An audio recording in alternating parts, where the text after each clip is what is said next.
गोमट सार में देशवृत्ति महावृत्तियों की संख्या है, कोई बनेगा तभी तो होगी।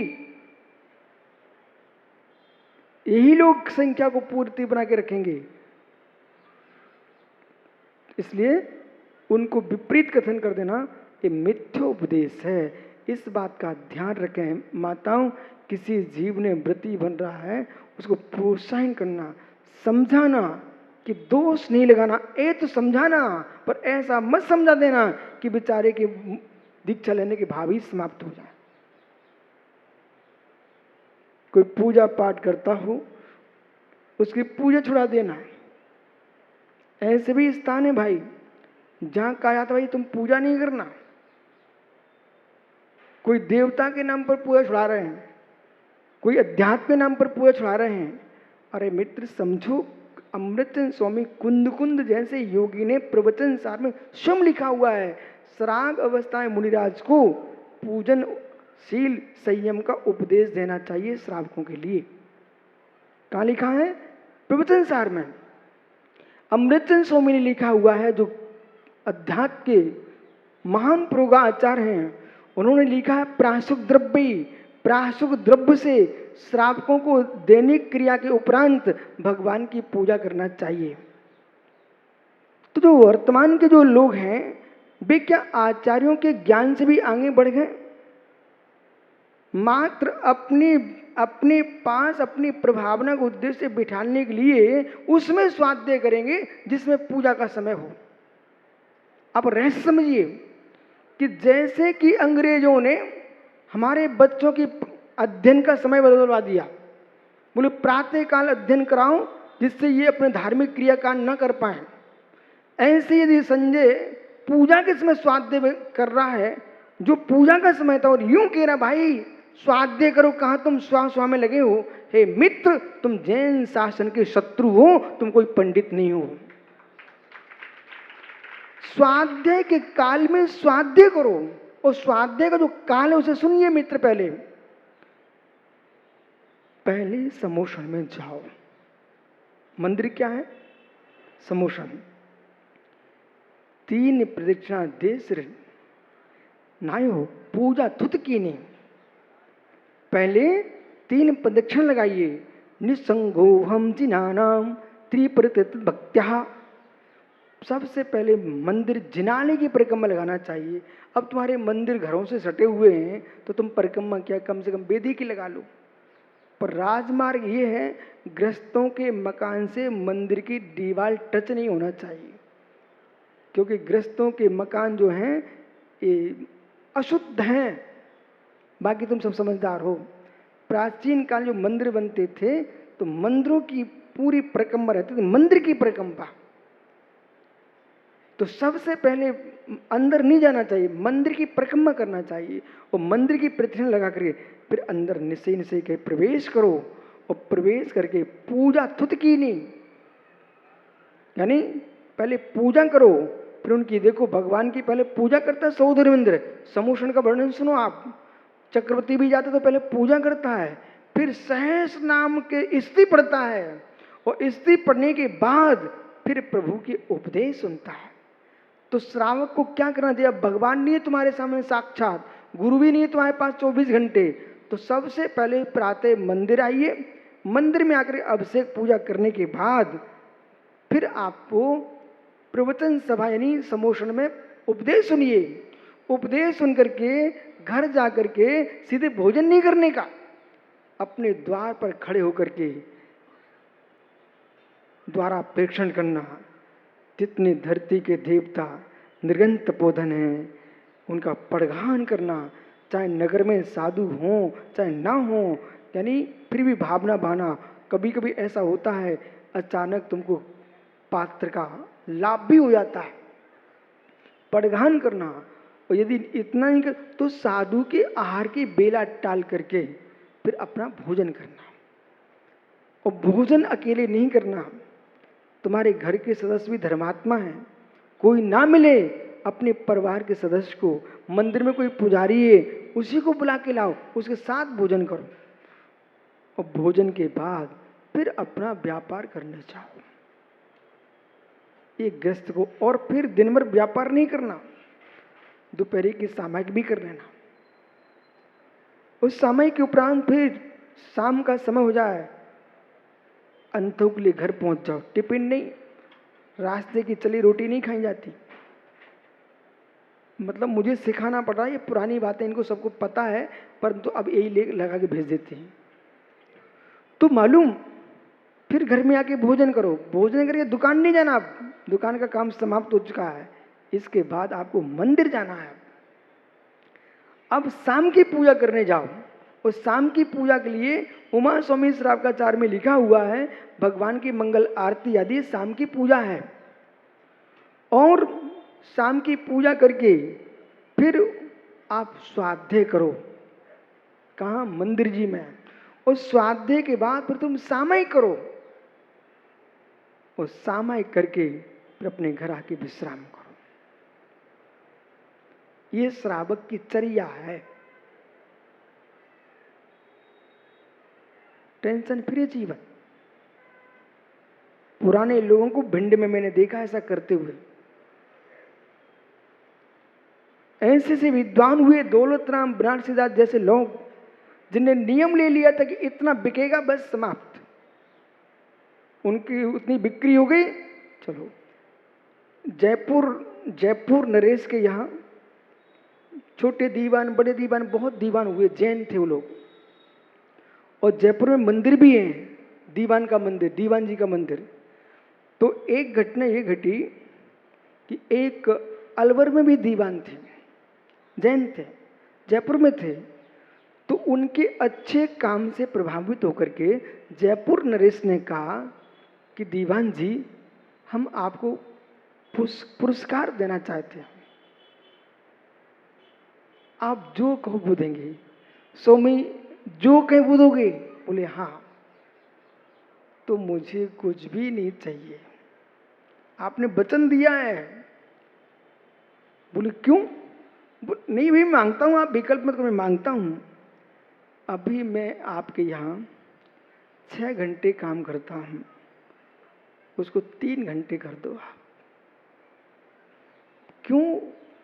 बोले मैं अब अपने जीवन में जन्म के समय मां के आंचल का पान किया, समय आपके यहाँ काम करने लायक हो गया।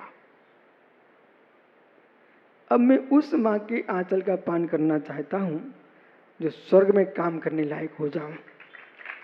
इसलिए मोक्षपुरी में पहुंच सकूं, मुझे जिनवाणी का स्वाध्याय करने का मन कर रहा है। इसलिए 3 घंटे मैं ग्रंथों का वाचन करूंगा। राजा ने दिया समय, खुश होके दिया।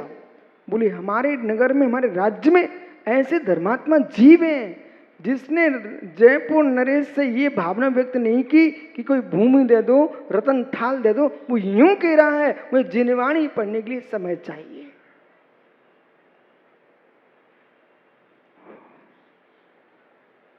राजेश, काम तुम्हारा पूरा हो जाए तो दुकान खोल के मत बैठ जाना। मित्र, अपना जो समय बचा धर्म ध्यान में, आगमों का अध्ययन करना। अभी गोष्ठी हो रही ना, उस गोष्ठी में एक बार देख लेना, पूरे रहना। और फिर आपको गोष्ठियों में जाना भी है। सुभाष भैया है क्या? सुभाष, प्रभास मित्र, दोनों, उनसे भी कह देना कि अब बहुत हो गया। कमाने का और लोभ ऐसी वस्तु है वो कभी पूरी हो नहीं सकती, और लोग भी नहीं छोड़ सकते। दुधारी गाय को कौन छोड़ता है? परंतु अपन को ही छोड़ के जाना पड़ेगा। आइए, तो मिथ्या उपदेश, कभी झूठा उपदेश नहीं देना। यदि दिया है तो उसके सत्यव्रत में दोष आ गया। रहु व्याख्यान, ओहो, मतलब सारे त्यागी वृत्तियों को, यहाँ तक कि आचार्य मुनियों को, सबको ये कम से कम श्रावक के व्रत का तो ध्यान रहना चाहिए। संजय सुन मित्र, उनका लड़का ऐसा है, उनकी बिटिया ऐसी है, वो साधु ऐसा है, वो श्रावक ऐसा है। अरे उनने ऐसा खोटा काम कर बैठे, तुम थोड़ा विवेकी हो कि नहीं? तुम सत्यव्रती हो। किसी भी स्त्री पुरुष संबंधी एकांतिक क्रिया तुमने कहीं देख लियो किसी की, बेटा उसे कहीं व्यक्त नहीं करना। ये तुमने व्यक्त किया है किसी का भी तो तुम्हारे व्रत में दोष लग चुका है। उसकी संज्ञा थी, उसका विषय था, तुम्हारी दृष्टि गई, तुम शांत रही। अपने परिणाम संभालो ना, अपने भाव संभालो ना। लेकिन अब आपको खोज करना पड़ेगा कि इस सहन करने की सामर्थ्य लाओ। किसी की गलती दिखी, आदमी को चैन नहीं पड़ता, फट इनके कान में उनके कान में, वो आजकल डिबिया है ना, तुरंत आपने ऐसे घुमाई और पूरे देश में फैला के रख दिया। हे मित्र, इससे तुम्हारा क्या बन गया? क्या बन गया? एक की गलती के पीछे सारे धर्मात्माओं पर तुमने श्रद्धा तोड़ के रख दी। भदौरिया जी, मित्र अंदर से रोक करके नहीं है, अंदर से संवेदनशीलता से कह रहा हूं। संवेदनशीलता सुनिए आप मित्र, जो विशुद्धि की कीमत है, जो श्रद्धा की कीमत है, उसको टकों से नहीं नापा जा सकता।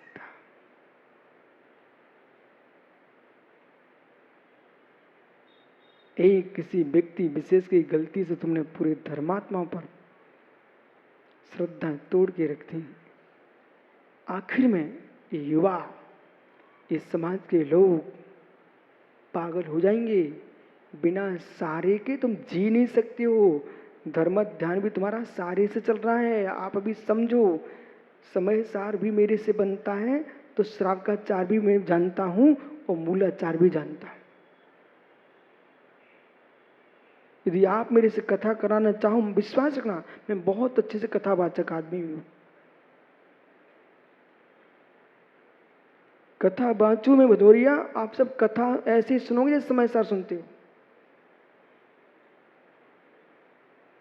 कथावाचक भी हूं, लेकिन विषय समझो। मैं कभी कथा का निषेध नहीं करता।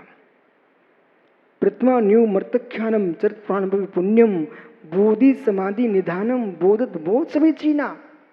जो प्रथमा न्यू जो कथा है, जैसे बच्चे को बतासे में दवाई देना पड़ती है, ऐसे ज्ञानी बाल बुद्धि को कथाओं के माध्यम से उनको सिद्धांत समझाए जाते हैं।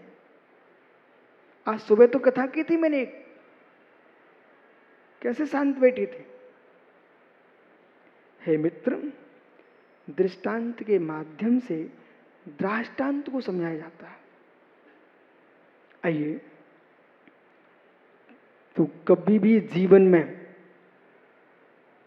किसी की भी गुप्त क्रिया है, उसका प्रचार नहीं करना। यदि करता है तो ज्ञानियों उसके सत्यव्रत में दोष है। उल्टा बोलते क्या लोग, हम सत्यवादी हैं।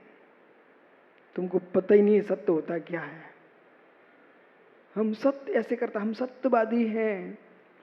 तुम्हारा सत्य हमने देख लिया।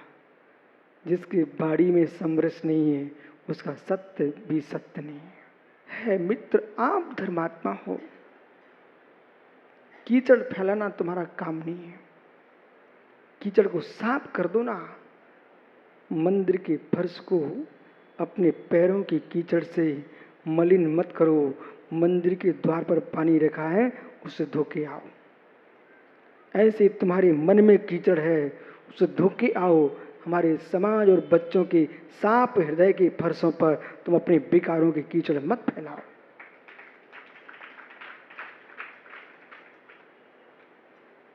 टूटी रस्सी को गांठ बांध के जोड़ सकते हो, पर गांठ नहीं हटा सकते। पर बेटा, टूटे हृदयों को जोड़ना बहुत कठिन है।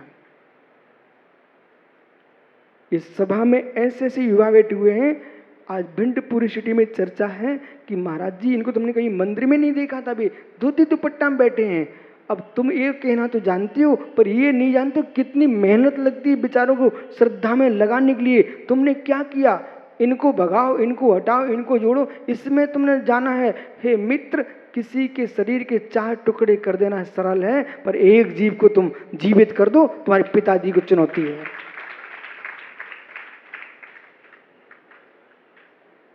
किसी मृत्यु को जीवित करने की योग्यता तुम्हारे पास नहीं है, पर तुमने कितने के टुकड़े कर दिए। ऐसे हे मित्र, श्रद्धाओं को तुड़वा के फेंक देना ये कोई बहुत बड़ा काम नहीं है। टूटे हृदयों को वो कलयुग में ऐसे बिठा लेना ये बहुत कठिन काम है।